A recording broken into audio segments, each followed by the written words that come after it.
This is audio file 30 from the question and answer book The Mancharians' Newest Civilization. The information you will hear now is taken from the question and answer book called The Mancharians' Newest Civilization. All sessions were recorded in 1995 in Tempe, Arizona. We offer these audio files as a free gift under the Creative Fair Use copyright rules. The text in spoken words may therefore be freely copied, distributed, and stored in any electronic format, provided no text is altered, and the authors' names are not removed from quotations of any length. All commercial copyrights are reserved by the publisher. Director, can you explain to us what the photon belt is and what effect it will have on this planet as well as its plant and animal life, and the effect on people? Mancharians, the photon belt indeed is a necessary subject at this time in your Earth's rehabilitational processes. As you are pulled to the limitations of your understanding, as many feel the Earth will be pulled through the haunches of the photon belt and just keep going and begin to redeem itself until it comes out on the other side as an altered plane.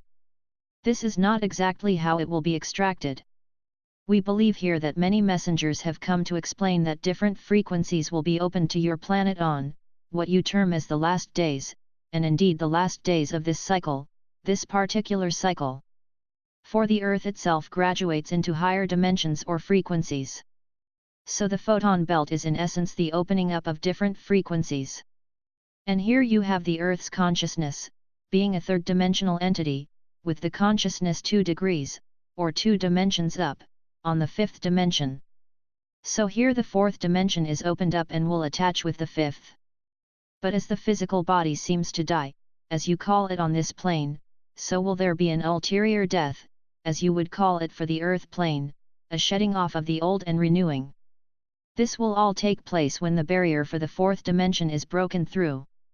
It is similar as our explanation of the timeline, where you have time and space.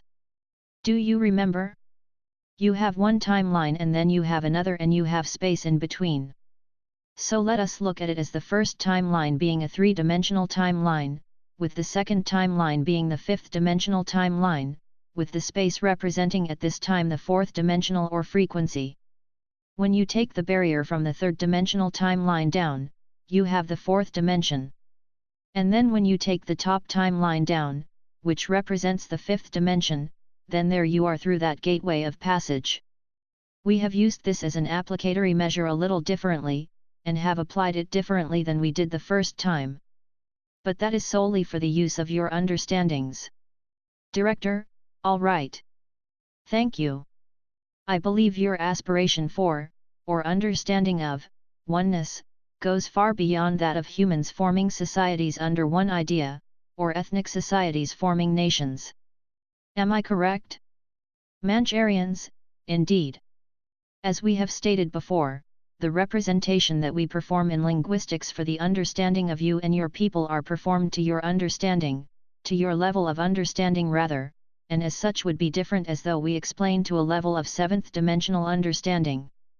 There is no unity nor comparison at this time between 3rd and 5th understanding of the oneness or the wholeness of union with Creator, in comparison to our group employment or group union. Indeed, we do not here even have an appropriate word to describe our position. Thank you. Director, we lost contact. Session 7. Thursday, May 18, 1995. Mancharians, greetings. Director, greetings. Are you coming in the Christ consciousness and in the spirit of universal oneness? Mancharians, we are indeed the Mancharians.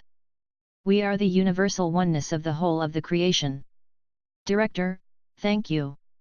We lost contact with you during our last session. Did we leave any business unfinished? Mancharians, indeed, we feel much was said. There is no cause or need for further elaborations on those aspects of your conscious studies, are there not? Director, no, so let's get on with our next question. Upon achieving a oneness with the universal mind, which results in a loss of individuality, is there not also a reduction of freedom and happiness associated with it? We find here upon earth, that group-minded people are seldom happy. Mancharians, to begin with here, another very interesting but rather abstract question, we find. To begin with then, you have no group consciousness as yet. In order to redeem yourselves in the place of individuality, you must see from our perspective here now for one moment, that in order to view yourselves as being in group consciousnesses, you are simply or merely individuals conglomerating together. Perhaps, indeed, for the purpose of the oneness, or rather, for one purpose. This does not mean nor even come close to matching, what it is in fact, to non-diversify yourselves into a oneness of soul and purpose and emotions and physical attributes as well, where one is combining and amalgamating within the whole, making one. You have placed within your perimeters of your earth plane that oneness, meaning, and as we say here again, the oneness in your dictionary does not come close to matching ours. You have simply made your oneness of group structure as being individuals of single purpose, but of like mind in only certain attributes and points. At no time can you ever be amalgamated as one in soul and spirit and purpose and values.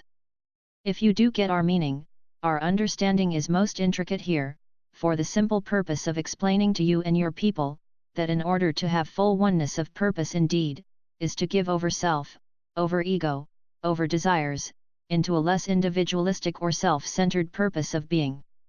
For instance, you may say your groups join together because of love of the universe of God, where hereby the majority do not understand, who or what God is, that God is simply a representative word for creation, or creator, or the oneness, or the wholeness, or the divinity, from where you each did reside, and still do reside, except for the eclipse in your minds, which shelters you from all understanding of the intricate design of manufacturing of your own selves. Director, thank you indeed. I see what you mean. Mancharians, it is necessary here in your concepts, do please explain from us, for we are the Mancharians, the creators, that in order to become a group consciousness such as we reside, it is hard in effect to even begin when you have not studied yourselves individually, to even begin to hook up with your higher self. Your higher self indeed does prove much charity in other realms and is much closer indeed to becoming a oneness with other minds, could we put it, for your abbreviated understanding. Proceed. Director, yes, thank you. Now, speaking of little children, is the slate of everyone born into this incarnation actually wiped clean to the effect, that no misdeeds of earlier incarnations are held against them? Where does karmic baggage fit in, which infants bring with them into this world? Mancharians, this we perceive as a rather serious question of dimensions. Indeed, when a child, or soul spirit, does come through the birthing process, it brings with itself a renewal of a stationary purpose in life. In other words, that renewal being another chance, another fresh start. But as for the karmic response of whether it does or whether it does not bring any baggage, it is not in all fairness to refer to it as bringing baggage, because here again, we have the duality of karma, we have the negative and the positive, and indeed, would you want to leave the positive behind? Director, absolutely not. Mancharians, remember, in our previous studies of this, the nature of the coding and the DNA, that each individual that comes down, is the all and total of the DNA in all its past lives, which is encoded within the DNA, filed into the subconscious only to be released by the higher self and the connection with the outer consciousness. So you have the higher self filamenting and pulling out from the subconscious into the conscious remembrances, when indeed there is a connection with your higher self. So in effect, to answer your question, every entity born through woman, through the birthing process, indeed, is the total essence of all past, previous, we speak here, and even future lifetimes, for there are times an entity has needed certain instructional patterns in higher elevations. And here they may not be ready precisely for some of the lower lessons at that time, but have grown indeed in their lessons of other aspects of their nature. And this is where they are working, for not all that you would deem as being second or even first-time efforts and experience are subjected to a lowly standard in all equations, or rather, in reference to all behavior patterns and learnings and experiences. Therefore they learn, maybe they have a trait, which they have given over and excelled at, as you would excelling in one subject or another in school.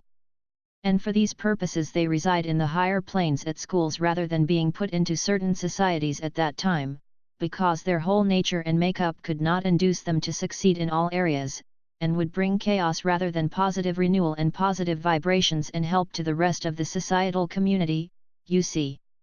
So when they come down, and they are the totality of all they are, which is true by any means or standards within the universal structure, within the laws, even within your laws of physics, if you would study them abruptly for some period of time. So in an effort in this case, if we have made ourselves clear, we would simply now recap by saying to you, that all that have come through the womanhood of the birthing process indeed brings within itself those lessons which you may consider of the negative, to either perform over again, or for the first time. And indeed comes the positive and the feedback, and the upside of all that is life, as you know it, along with its rewards. End of File 30. Our presence on Internet is freeearthsystem.net. Also, starshipfederation.atspace.com.co.uk. My presence on Facebook is facebook.com/Sentana-Ries. It is our intent to present to you listeners the words of the Mancharians from the book, The Mancharians' Newest Civilization, in audio segments of approximately 5 to 9 minutes in length.